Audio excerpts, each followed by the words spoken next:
You are a person who loves the social media, who loves using the internet. I mean, it's very easy. Yeah, yes, correct. I scared my parents maybe though. They'll be like, no, I don't like social media these days. Really? It's so difficult to use. You know, I like to just go to the shop, buy something and just go back home, so on and so forth, right? But of course, the internet these days, with the revolution of IR 4.0, there's like literally everything that you can do on social media. So it does pose a positive impact here, Erin. But unfortunately, it does pose on the contrary also as well. True. So it depends on individual how they use social media, how they can actually send their messages across, as mentioned once again, and most importantly, what can they gain by using social media? Most of the time, Erin, they compare themselves with other people. Social comparison. And this was justified by the NC Medical Journal that the higher levels of online social comparisons are definitely associated with depression. That's really interesting. And of course, we'll talk about it more shortly in our segment. And I just want to chime in and say, you know, based on the National Health and Morbidity Survey as well, Malaysia is one of the countries in Asia with high rates of depression. And as in 1 in 5 adolescents aged 13 to 17 years old have shown symptoms of depression. So adding on to your point earlier as well, and another study by the Malaysian Communication and Multimedia Commission, MCMC, in 2017 showed that 89% of the respondents were addicted to the internet, and 60% of them were actually showing elevated levels of anxiety and depression. So this is, I would say, the negative side of the social media that we're also looking at on top of the positive side. So weigh in, are there more positives? Are there more negatives? No, I like how you shared about all this percentage, so on and so forth, because over in America, if I want to use this as an example, please allow me to do so, 45% of, on top of all these cases, right, kids, teens who are out and about using social media, they get cyberbullied. We have our guest on the show, NOOR SURAYA MUHAMAD, joining us, who's the counselling psychologist at Hospital TUANKU Jafar Seremban, and she's actually joining us from Switzerland. Hi, NOOR SURAYA. Hello, hi. Can you hear us clearly now? Not really, but I can hear you well. Okay. That's I think that's pretty good enough for now. Okay, we'll see how we can fix it along the way. No, Suraya, we're talking about mental health, obviously. So what are some of the forms of abusive behavior Malaysian youth experience these days? All right, very interesting. Thank you, Brandon. All right, let's see what is online abuse behavior. Right, we see online abuse behavior like really has a threatening, intimidating, humiliating, and harassing effect on a person. Right, so we have it under the umbrella of cyberbullying, or we call it cyber stalking. Cyber stalking. Okay. Yes, cyber stalking. So under that umbrella, we have such emotional abuse. We have grooming. Okay, sexting. Have you heard about sexting? Yes. Right, sexting, sexual abuse, and also numbers of we call it sex phishing. If you hear it. Okay, I agree with Brandon said just now, when we really focusing on getting people attention, or we call it online validation, FOMO, fear of missing out. You know, when you look at other people's life are more better than yours, right? Where the grass is always greener, so it affects you physiologically and also psychologically. Yes. In Malaysia, we have it. Numbers of fact, research being done, right? This act might lead to a violent behavior. You know, it can be verbal or non-verbal. Non-verbal means via texting. You know, you text something, vulgar words to your friends or to people unknown to you. You know, the picture, that's why we call it texting, right? And it leads to the, we can call it psychophysiological effect. What it is about, right? Can you tell when you keep, you know, scrolling, it will hurt your muscle? So far, not yet. Right. I admit sometimes I do have the tiredness, you know, I do feel it at times. Yes. You know, the skin issues also might lead to, you know, when we really focus on the screening, we call doom scrolling. We scroll so much. You know, we consume so much on the negative news, or you might say a vulnerable fact. Or it's just related to what we have nowadays. Very depressing or anxious, anxiety that increase your anxiety level as well. No, sorry, Right. I just wanted to ask you, sorry, Erin. Yeah, sure. In terms of like getting depression after using social media, so on and so forth, you're glued to the tech, right? Can you link to sleep deprivation to depression because you're sleep deprived, using the phone, the Blu-ray, so on and so forth? Yes, very much. Because insomnia, right? Yes. So, yes, we've been bombarded with, oh, you have to stop using your phone 45 minutes before you sleep. But do you think that it's really doable nowadays? 41 seconds maybe. Yes, that might be helpful to some people. But those, they use phone to keep them to sleep. Right. Yes. Nowadays. Right. So it doesn't work that way. It means that your physiological effect, your body has get immune to it, or we call it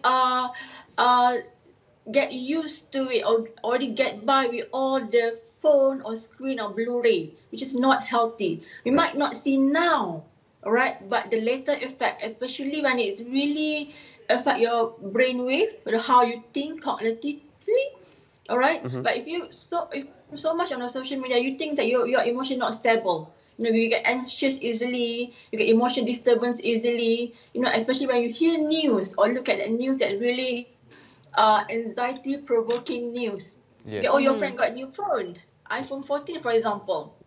Or she went for the holiday, I don't have any chance of it. Okay, simple thing. We might say, oh, just a simple thing that you might look at, but it can trigger more. There Even you a go. small Yeah. thing. Right? Yes. Yes, and Nusra, actually, I just want to, you've mentioned some of the impacts on your answer as well earlier in the first question. You've mentioned some of the impacts like causing for youth mentally, the use of social media, the prolonged use of social media, where it causes anxiety, depression, some mental disorders, and sleep deprivation, which also Brandon mentioned. In your opinion, what ways or steps that youths themselves can take upon to control this? Okay, I might say digital literacy is very important. All right, meaning that how you live, you learn and work on the communicating online, and also with people around you. When we talk about filtering, monitoring, I might say nowadays, the children or the youth control their parents, but the parents control them, and they let the social media consume them or control them more than they can control themselves. So if you understand what is digital literacy, you can have a better understanding on what is going on in the social media nowadays. So it of course it takes a village, right, to raise a kid, right, and also take a huge responsibility among the stakeholders like counselors, psychologists, or school teachers. I might say they also play a vital role in educating, about the digital literacy. It's very important, I might say. We talk about sexual education. Yes, we have it already. Okay. Now, as we emerge into new generation, the alpha generation, we have to go along, right, in educating our kids, our children, our youth along the way. Yep. Dr. Suraya, would you say that the use of social media as well, yes, you have the positive side of things, but when it comes to the good side, it's teaching and learning. So do you think that parents out there, even educators out there, should actually limit the use of social media, and go back to the good old books, as I would say?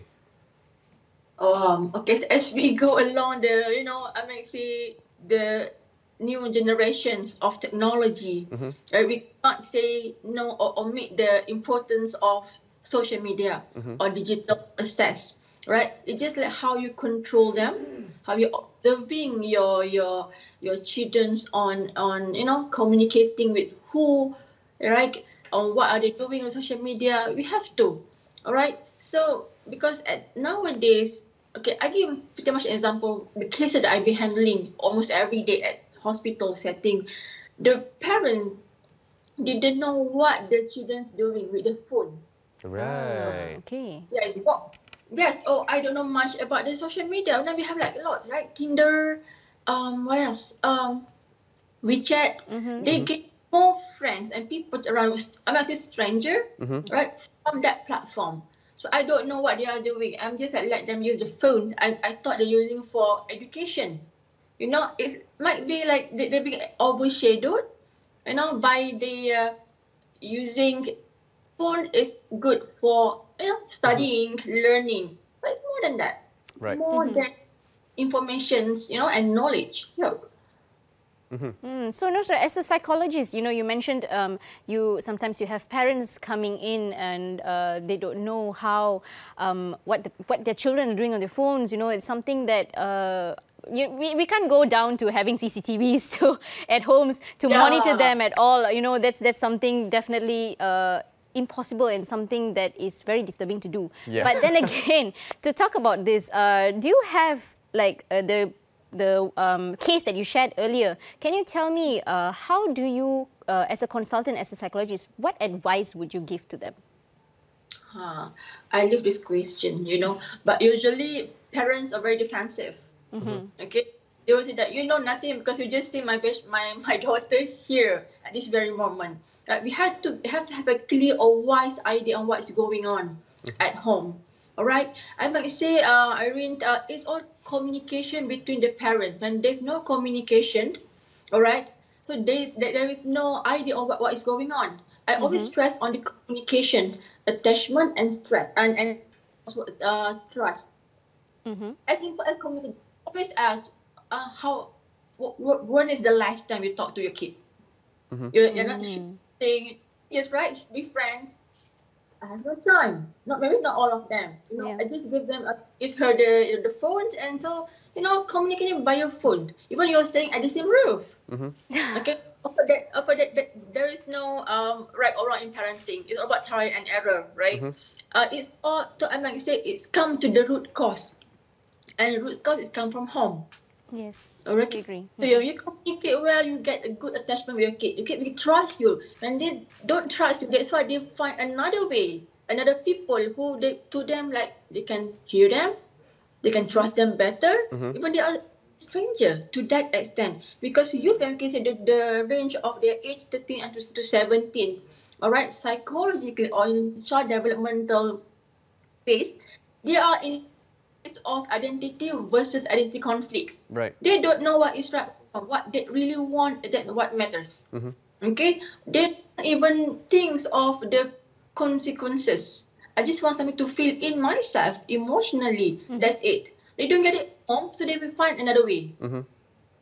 Right. So I think here, digital literacy not only for the children, but also for the parents. It comes together. Yeah. I like how Noor SURAYA just shared with us. As much as people out there, they use social media, right, Erin? How Noor SURAYA is actually, what she's trying to tell us is that, yes, the usage of social media is on one hand, and the other hand is the balance that we are trying to put it out there as well. So if your kids, when they use social media, to the extreme level, you just need to show up to your kids and tell them, hi, we are here. Put it aside first, let's have a conversation. Right, Noor SURAYA? So as a parent, of course, we need to know this. How do you ensure that at the end of the day, you just don't take privacy out of their control? How do you make sure that they feel safe, okay, when they are telling you things so that they won't get judged? Yeah. Or we call it, we have also stigma in mental health, right? Yes. Okay. That's why it's all start with communication. Okay? Whatever, I might say, if your kid done something wrong, okay, usually if we all get mad, all right, with our kids, the first thing happens is what? We ground them. Yeah. Yeah, we tend to act out more than to listen. Okay, try to see what we need than what they really want. I give it to my example. When you see your kid is consumption of social media, which is like take a lot of her or his time, you'll be like, bubbling or baby all the time. So that's not what they want to hear. At least just sit in together and you are so consumed on your social media, and so might want to share with me. Yeah. Start the conversation slow, right? Because we, as a parent or as an adult, we tend to correct the behavior, right? But not try to see what caused the behavior. Right? So that's a gap. So when there is a gap, so meaning that they're not looking up for you, they're not seeing you, they're not saying they need being fulfilled. But it's more like the emotional needs, the self-efficacy, the self-esteem within the youth itself. Yes. Truly, truly. We agree as well. Everything starts at home. You know, parents do set an example. But then again, you know, there has to be, like how Brandon mentioned earlier as well, there has to be some limitations. And thank you, NOOR, SURAYA, for sharing all those tips as well. And I've also mentioned at the start of the show, you know, communication is key. Keep a lookout for your loved ones. There's always something that we have to address. Then, you know, so be it. Whether it's an ugly truth or not, we just have to address it. But thank you, NOOR, SURAYA. Thank you so much for joining us. Hope you have a good trip in Switzerland. We'd love to speak to you more, but unfortunately, we're running out of time.